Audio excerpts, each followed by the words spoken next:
outside, it looked cold, windy, thinking it's in the 50s, 36 degrees. Oh man, this is a slap in the face, that's for sure. Way too cold. We want it to be nice and warm. Yep, good thing we got the greenhouse up though, and stuff inside of it. Yep, and got my cuttings, got some seeds ready to be saved, so yeah. Yeah, we're gonna go in there and check it out. There's still some little areas we need to seal up around the doors, so we're just gonna check it out, see how it feels in there. At least the sun's out, should be warm in the greenhouse. Look at Selah's got her winter She's ready to go. coat and winter hat on. Open the door, see how it feels out there. A little cold. A little cold. And it's not just 36, but it's like super windy too.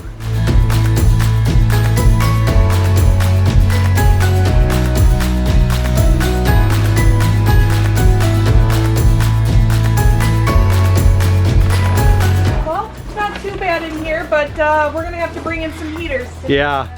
Sure. It doesn't need to be, you know, 65, 70. It can be 55 in here. Yeah. It can be safe. You can see here, and the winds are coming from that direction. So you can see we've got the gap between the doors here, above the doors. So I'm gonna get something figured out here so that that's sealed and there's no air coming through that part of the greenhouse, because when it comes to keeping something warm, you want to eliminate any of the nooks or crannies where cold air is coming in. So Yep, and I think it got a little too cold last night in here because if you notice the mimosa sensitive plant, it doesn't look good. It's a little droopy looking and it does not need water. It's wet enough.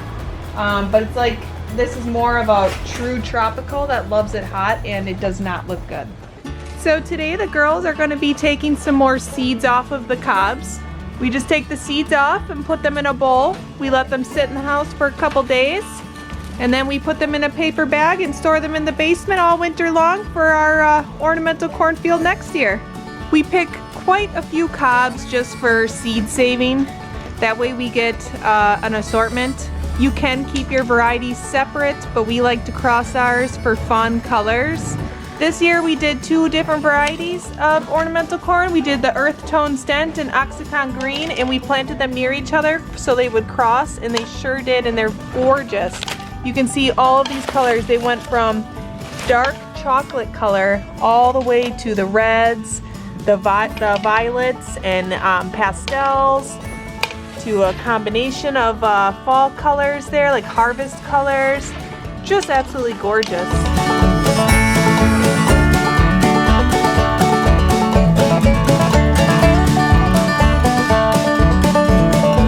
I gotta put this little block in here, and then I'm gonna put this 2x4 and I'm gonna screw it over the gap here, and then it'll mount at the bottom of the frame and at the top of the frame, so it will not allow these doors to blow open whatsoever, because the wind's gonna be coming this way all winter. So and we're winterizing the greenhouse. So that's what we're doing here today, making sure no cold breeze is coming in through here, because we don't need this door until next season. So there's cold air coming through now, but not for much longer.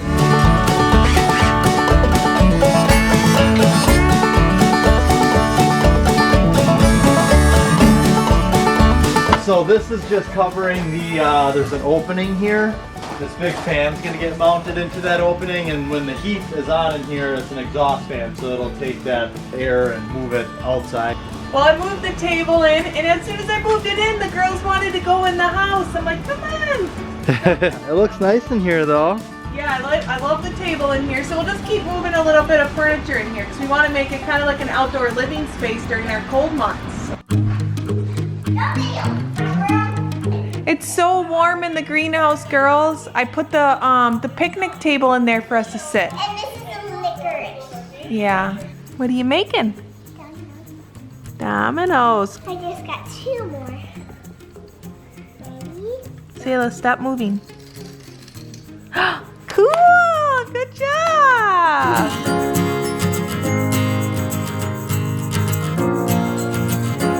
So Lana and Selah are playing with the kittens. Which one's this one, Lana? Dots. Dots. We call this one Dots because, move your hand, let's 3 see. spots. Got 3 little polka dots. 4. This one's Spots. No, Lana named Spot. Spot. You can rub her hand. She's doing a trick. She's doing a trick. What kind of a trick? She's taking my hand like this. Doing that.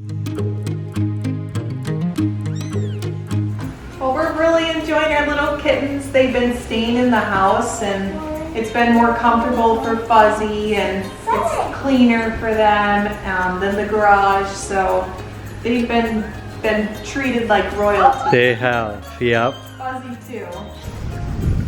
I'm finally cutting my pumpkin on a stick.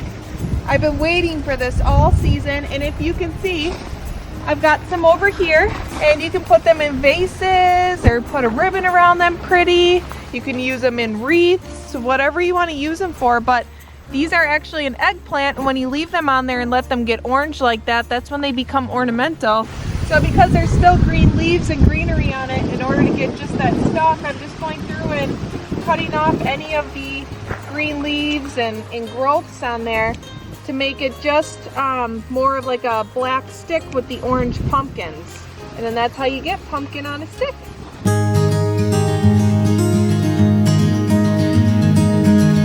Look how cute that looks with all the ornamental corn, and this would be cute even on a table on the inside of your house. As you can see, we got a lot of good kernels off of here for our harvest for growing next year. You can even just set some right on top like that.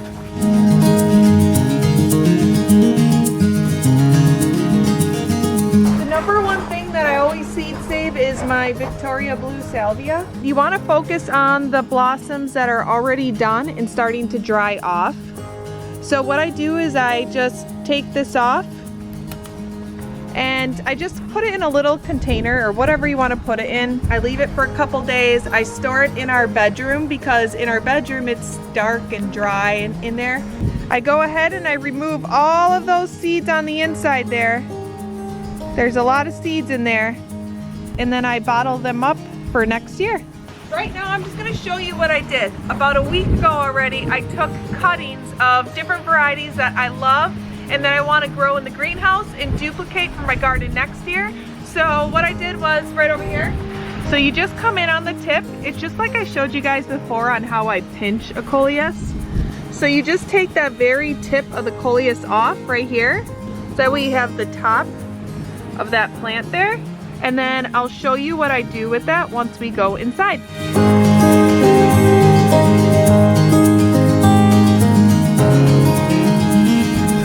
Now that is what I call a harvest table. Yeah, so cute. Mm-hmm. Here at the Victoria Blue Salvia, you always want to make sure that they're already browned, and you want to pick them off like as if you were cleaning the plant. So you want all the dead flowers. After that, then I let them sit in the house for a couple days.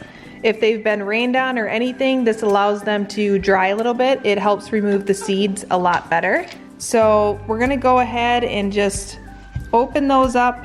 And you can see those little seeds popping out onto the plate here. A lot of other people just go in there and just go like this and roll it between their fingers and the seeds pop out. That's another way you can do it. It's a quicker way, but then you end up with a lot of like mess you kind of have to go through with those too. So here is a lot of seeds that we already went through and harvested. I know it doesn't look like there's a lot, but there's thousands of seeds right here in this little jar.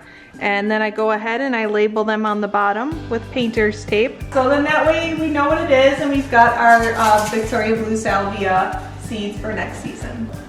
Another thing I talked about outside was taking cuttings.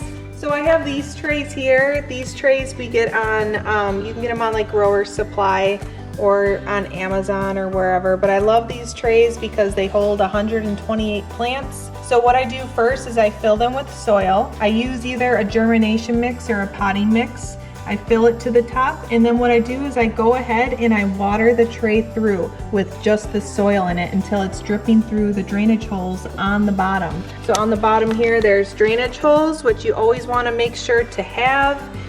Once the water is dripping through under those drainage holes, then that's when I know this tray is ready to stick my cuttings. So it's just the top tip of the actual plant. And then what I do is I just stick it in the soil. And then the next thing you want to do is make sure that the dirt never dries out. You want to make sure the dirt stays wet. And then what we also do, just because it is on a wooden shelf, is we put plastic underneath. But we don't have the plastic underneath just for protection. By keeping plastic underneath, this also holds and retains in some of the heat from the sun that's coming in and heating up the soil. So that actually helps the roots grow a little bit better and a little bit faster. Another thing too is we make sure that it's by a south side window here, so that way it's getting full sun all day long, and that really helps a lot. I know this isn't fancy, but our bedroom is where we keep all of our seeds that we haven't harvested yet. So all of our old flowers or dried up plants that we're seed saving from, and every single one has a piece of paper in it with the name on it. In here we've got more herbs. So we've got a lot that I still have to harvest off of in here. So I keep all that stuff in our bedroom because that's where it's a little bit darker and it's drier, and it's just like a safe place to put them without the kids getting into them. So we just keep them there, and as I harvest them, I just grab them from the room and put them in their little containers for next year. So we just came up with another use for ornamental corn. We are going to use them as the counting kernels. So 1 plus 4 equals 5. 5. Good job, Lana. So the ornamental corn comes in handy for learning. All right, so we're coming out here to check and see how it feels in the greenhouse. It's 38 right now. Like a lot of our annuals in here can handle it. It's just like the tropical stuff and the house plant style plants over there, and the banana trees aren't gonna like it much. So we need to get a source in here. Yeah, okay. So we brought in one for over there, and we brought in one for over here, and hopefully that's enough to keep things at least somewhat warmer. I know it can't heat this whole area, but sections would be nice. One zone. So Jason just put some plastic underneath the door here. I noticed a lot of cold air coming in. So this will help stop that cold air from coming in and allow those small little heaters to work. And I'm gonna go get my shovel and put some stone over the top of it. That way it's sealed. Yeah. Because there's still, you can still feel a little. Yeah, the weight of it'll hold it down then. So. Yeah, good idea. How's your fruit, Selah? Good? And yours? Oh, you're enjoying the yogurt first, huh? Yeah. This is like a dream come true. Wake up and come out to the greenhouse. Enjoying it with the little ones, and once Jason comes in here, that's what makes it perfect. Feels good. Sipping the coffee. Yep, sipping the coffee, enjoying the surroundings.